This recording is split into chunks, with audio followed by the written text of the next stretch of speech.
Hello students, how are you? Today's video is meant for class 10th students in English subject, Poetry section chapter 2. Title name is A Tiger in the Zoo, composed by Leslie Norris.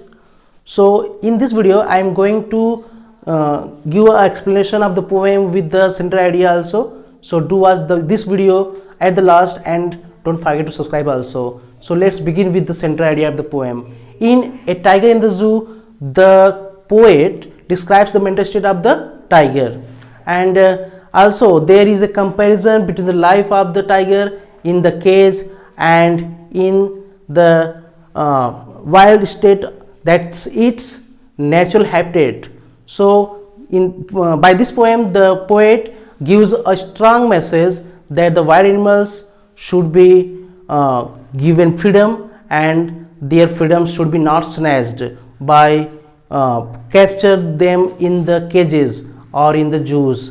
So this poem stresses the feeling, and the poet's plea is that the freedom should be given to the wild animals and their freedom should be not snatched anymore for our survival also. So now we will begin the explanation of the poem stanza wise. So let's start. बच्चों देखिए, इसमें हम देखेंगे पहले stanza में क्या है, इसको आपको वर्ड मीनिंग के साथ ही समझाएंगे। पूरा समझ में आपको अगर आता है तो आप इसको अच्छे से आप लर्न करेंगे और समझेंगे। साथ ही साथ अगर आपको कोई दिक्कत आती है, प्रॉब्लम आती है, तो आप उसको कमेंट बॉक्स में जरूर लिखेंगे, ठीक है। देखिए, he stalks in his vivid stripes. बच्चों इसका मतलब होता है, स्टॉक्स का मतलब समझाते हैं आपको। What is the meaning of stocks? देखिए बच्चों, स्टॉक का मतलब होता है वॉकिंग विथ प्राइड, यानी गर्व से चलना, अकड़ कर चलना, तन कर चलना।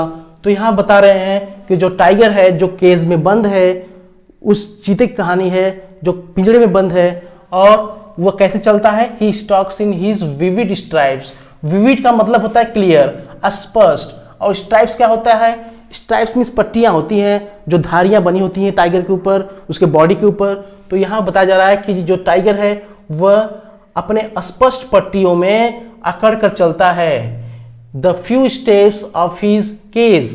फ्यू स्टेप्स का मतलब होता है कुछ कदम चलता है। कहाँ चलता है? ऑफ हिज केज, यानी पिंजरे के अंदर चलता है, क्योंकि वह बंद है।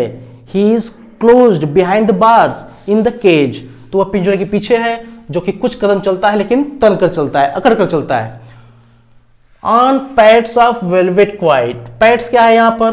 पैड्स का मतलब होता है सॉफ्ट मैट्रेसेस, जिसको हम गद्दे भी बोलते हैं। तो वह गद्दे क्या है? ऑफ वेलवेट, यानी मखमल के गद्दे हैं। क्वाइट का मतलब शांतिपूर्ण ढंग से। यहाँ पर जो वेलवेट के पैड्स हैं, यानी कि जो मखमल के गद्दे हैं, कहाँ है? इन हिज फीट, क्योंकि उसके उसका जो फीट होता है, उसके नीचे का जो लोअर पार्ट है वह कैसा है, किस तरह का नरम है? वह मखमल के गद्दे जैसा नरम है। तो उस पांव से वह चलता है, लेकिन वह क्वाइट है, यानी शांतिपूर्ण ढंग से चलता है उस पिंजरे में, ठीक है बच्चों। इन हिज क्वाइट रेज, लेकिन उसके अंदर एक चीज और भरी हुई है, दैट इज रेज। रेज का मतलब होता है एंगर, गुस्सा, क्रोध।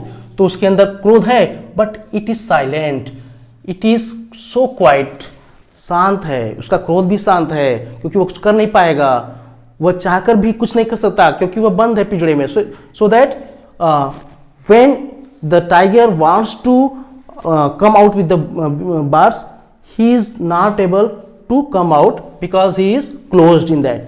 तो यहाँ पर बताया जा रहा है कि टाइगर जो है भले ही गुस्से में है, लेकिन उसका गुस्सा शांत है।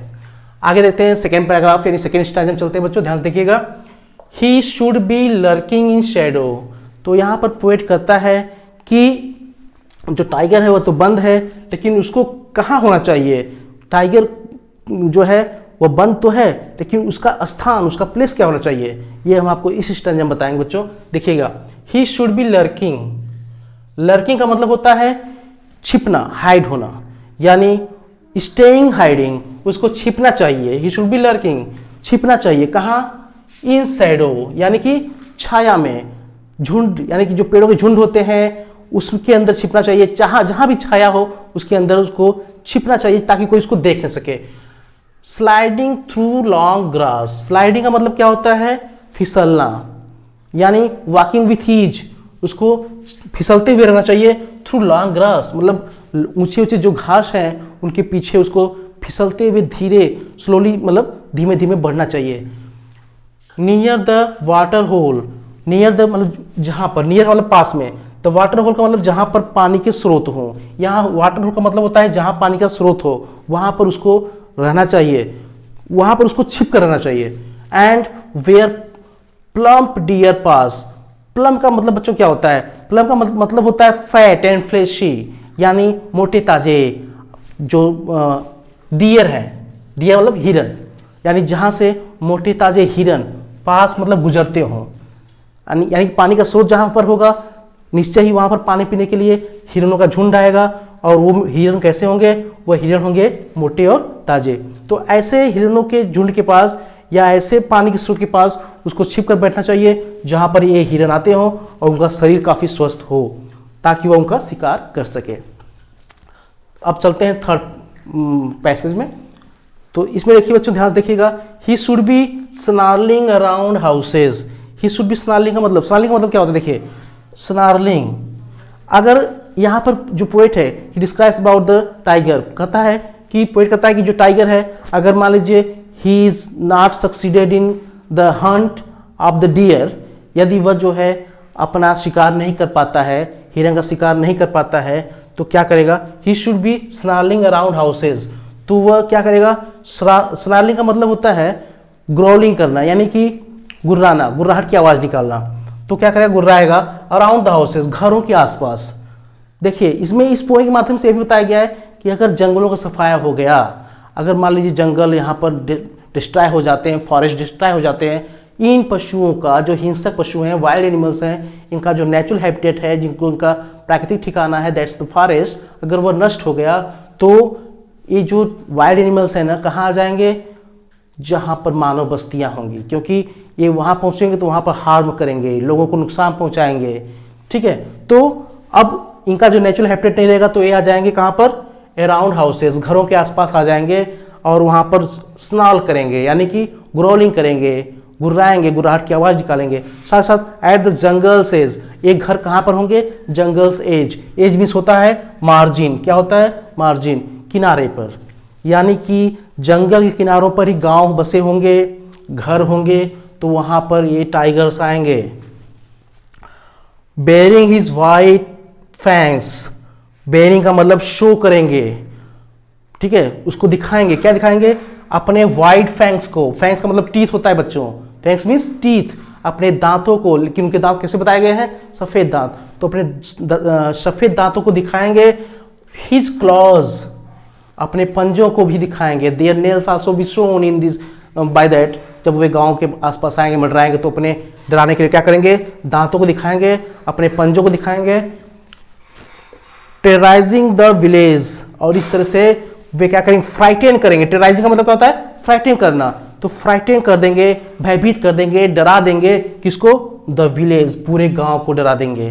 ठीक है, तो यहाँ पर 3 स्टेंजर्स आपको क्लियर हो चुके हैं। नेक्स्ट में चलते हैं, चौथा पॉइंट शुरू करते हैं। But he is locked in a concrete cell, लेकिन ही इज लॉक्ड, वह बंद है। लॉक्ड का मतलब होता है इम्प्रिजन्ड, मतलब उसको बंद किया गया है। इन a concrete cell, concrete cell का मतलब होता है, कॉन्क्रीट का मतलब क्या होता है? Made with sand, stone etcetera, made with cement etcetera. तो यहाँ पर कॉन्क्रीट का मतलब होता है कंकड़ पत्थर से बना हुआ। तो but he is locked in a concrete cell, तो जो सेल है, सेल मतलब जो केज है, वो केज मीन्स जो यहाँ पर पिंजरा है, उसको यहाँ पर सेल बताया गया। सेल मीन्स कोठरी होता है। तो पिंजरा जो है ना, वह बना है किसका? कंक्रीट का, means made with cement and stone. तो वह बना है सेल किसका? कंकड़ और पत्थर से। हिज स्ट्रेंथ बिहाइंड बार्स, यानी जो टाइगर है उसकी जो शक्ति है, उसके पास ताकत तो है। He has the strong capabilities to come out, मतलब उसके पास क्षमताएं हैं, उसके पास शक्ति है। ही हैज द पावर, लेकिन बिहाइंड बार्स मतलब क्या होता है कि जो केज है, पिंजरे हैं, तो पिंजरा जो है उसका जो बार है, यानी कि जो उसकी जो बार समझ रहे हैं ना, जो ग्रिल्स लगी हुई है लोहे के, उसके पीछे उसकी शक्ति है वह काम नहीं कर पा रही है, वह असहाय है। He is helpless, he can't come out by breaking the bars. तो यहाँ पर यह क्लियर है कि उसकी शक्ति तो है, उसके पास ताकत तो है, लेकिन वह उस पिंजरे के अंदर है जो कि बाहर नहीं आ सकता। वह उसको किसी भी तरह से एनी हाउ पिंजरे को तोड़ के बाहर नहीं आ पाएगा। इसके बाद देखिए stalking the length of his cage, मतलब वह तंग चल रहा है, अकड़ कर चल रहा है।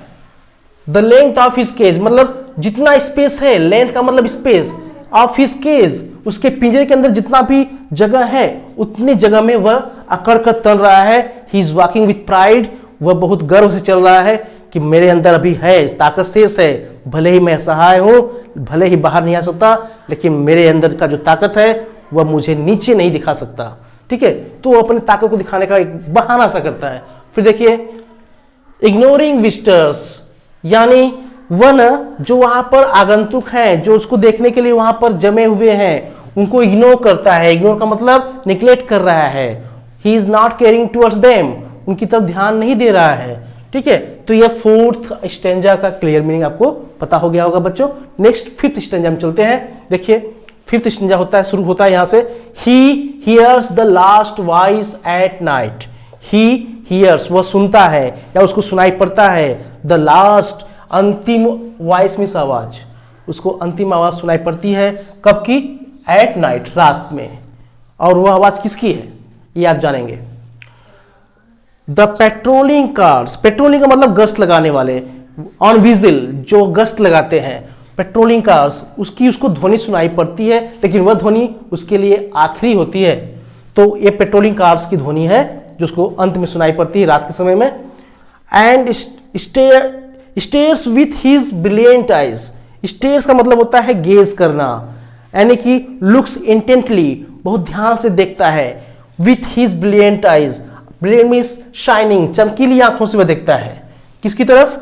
एट द ब्रिलियंट स्टार्स, यानी शाइनिंग स्टार्स की ओर वो बस टकटकी लगाकर देखता रहता है, क्योंकि सिवाय उनको देखने के उसके पास कोई अन्य उपाय, कोई वैकल्पिक रास्ता नहीं बचता है।